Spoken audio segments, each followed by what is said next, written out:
मैं अपना ज़िंदगी जीना नहीं चाहती हूँ। उसको मतलब कुछ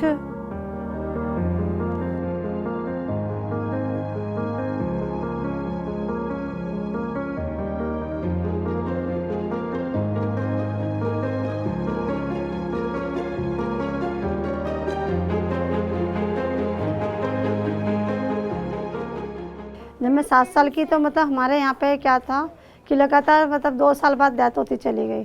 तो उस चीज़ से मुझे बहुत इफ़ेक्ट पड़ा कि मतलब भाई मेरे परिवार के साथ ये चीज़ें क्यों हो रही हैं। शादी मेरी जब मैंने 11th में थी तो मेरे दादाजी को शादी ये डर था कि कल मुझे मेरी डेथ हो जाती है तो इनके लिए भी कोई सपोर्ट में होना चाहिए। मैं अच्छे नंबर से पास हुई थी, स्कूल में फ़र्स्ट आई थी। जब मेरी शादी की गई थी तो मेरे टीचर ने ना कंप्लेंट भी की थी। जब मैं यहाँ पे आई तो यहाँ का व्यवहार थोड़ा सा बिल्कुल अपोजिट था मेरे लिए। मतलब उन लोगों को मुझे समझना बहुत मुश्किल था कि उनकी सोच कैसी है। मतलब मैं उन चीज़ों को देख के ना मतलब बहुत रोती थी। तो जब फिर मैंने अपने घर जाके काफ़ी रोती थी, बताती थी उनको कि मेरे साथ ऐसा कर रहे हैं वो लोग। खाने की समस्या थी, मतलब हर चीज़ का ये कि मेरी चलने का भी उनको मतलब वो चीज़ें फील होती थी, मैं उसको बता नहीं सकती हूँ किसी को भी। फिर बच्चे का एडमिशन तो उन्होंने करा दिया था, लेकिन 1 साल की जो फ़ीस थी स्कूल में जमा नहीं करी। बच्चे को पनिशमेंट मिलती थी, बोलती थी, वो मुझे डांट दिया करते थे।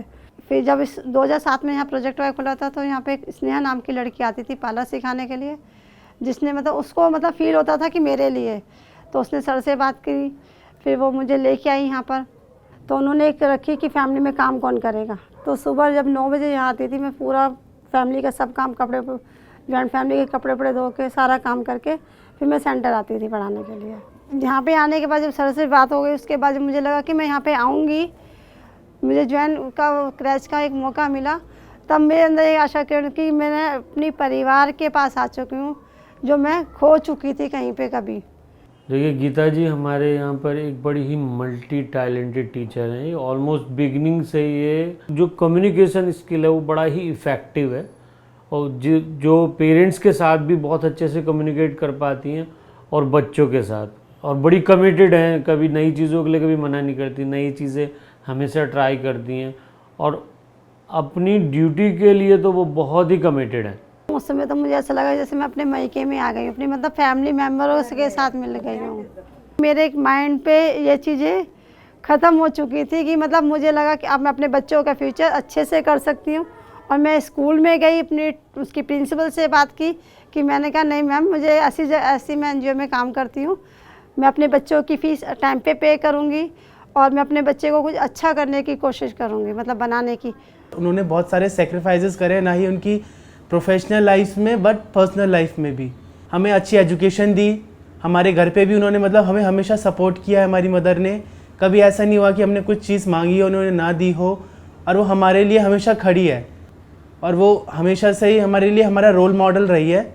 थैंक यू तो बहुत छोटा शब्द होगा, क्योंकि जो मैं आज हूँ, जो भी मेरा भाई, हम दोनों यहाँ पे है सिर्फ उन्हीं की बदौलत है।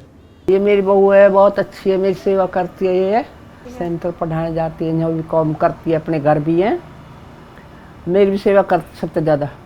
ये मेरी बेटी है, यूँ समझ लो, आती है फिर हाँ तो सेंटर के मेरे पास आती है, बैठ कर जाती है, मुझसे बात करके जाती है।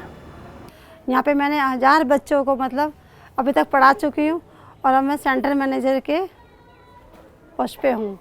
तो जब मैंने यहाँ ज्वाइन किया तो मुझे कुछ आइडिया नहीं था कि यहाँ पे वर्क कैसे करना है। तो गीता मैम ने मुझे गाइड किया कि आपको कैसे यहाँ काम करना है, बच्चों से कैसे आपको कनेक्शंस बना के रखने हैं और कैसे उन्हें पढ़ाना है। मतलब मैम ने मेरी यहाँ काफ़ी हेल्प करी पढ़ाने में। गीता मैम की जो स्टोरी है वो ना हमें बहुत इंस्पायर करती है कि कभी भी एक वुमेन को ना गिव अप नहीं करना चाहिए, अपनी प्रॉब्लम से लड़ना चाहिए उन्हें और फेस करना चाहिए और अपनी प्रॉब्लम्स के साथ उन्हें सीखना चाहिए और हमेशा उन्हें खड़े रहना चाहिए वहाँ पर। जब मैं स्टूडेंट रही थी तो जो गीता मैम है उनके साथ जो मेरा व्यवहार था बहुत फ्रेंडली था। जब तक समझ में नहीं आता था जब तक मैं उनसे पूछती रहती थी और मैं अपनी जो घर की प्रॉब्लम होती थी या फिर जैसे मैं वैसे परेशान हूँ तो मैं मैम को शेयर करती थी और मैम मुझे अच्छे से बताती थी। गीता मैम अपनी बातें भी शेयर करती हैं और बच्चे की भी बातें सुनती हैं। जो बच्चे यहाँ से पास आउट हो चुके हैं उन बच्चों के साथ भी हम कॉन्टेक्ट बना के रखते हैं और बच्चों की जो छोटी छोटी प्रॉब्लम है वो हम लोग उन चीज़ों को भी फेस करते हैं। प्रोजेक्ट में आने से मतलब मैं जैसा मैं अपने लिए सोचती थी जो मतलब पेरेंट्स आते हैं, बच्चे आते हैं, तो उनको मैं अपनी जगह पे रखती हूँ कि मतलब इनके साथ भी ये प्रॉब्लम ही होती हैं, तो उनको मैं बताती हूँ। 16 साल से मैं गीता जी के साथ काम कर रही हूँ। गीता जी मुझे बहन के तरह लगती है। इसके साथ मैं दुख सुख की बात जो भी है सब शेयर करती हूँ उसके साथ। प्रोजेक्ट मैंने जैसे मेरी ज़िंदगी में बदलाव लाए, मेरे बच्चों में बदलाव लेके आए। मैं चाहती हूँ कि पेरेंट्स भी मेरी तरह ही वो चीज़ों को समझें। प्रोग्रेस जो यहाँ मिनिमम में मैक्सिमम करने का जो स्पेस प्रोवाइड कराता है, एक सोच प्रोवाइड कराता है, एक विज़न देता है, एक ड्रीम देता है, वो प्रोजेक्ट वाई के इन्वायरमेंट में ही पॉसिबल है। मैं जब मैम को देखती हूँ तो मुझे प्राउड फील होता है कि मैं मैम के साथ काम कर रही हूँ। मैम मुझे मतलब इतना सपोर्ट कर रही हैं, लेकिन मैम जो है वो हमसे मतलब एक फैमिली मेम्बर से बढ़ के कहते हैं मदर की तरह वो काम करते। कहते हैं एक माँ बेटी का जो संबंध होता है ना, मैम का वो हमारे साथ है। You know, like somebody who was totally hopeless at one time joins Project Y and over the years becomes the one to become confident, loved by the community, loved by her peers, loved by the children, and today a messenger of hope to all the children that she teaches. So yeah, that's again a wonderful story, and I am extremely fond of Geeta ji and I admire her also.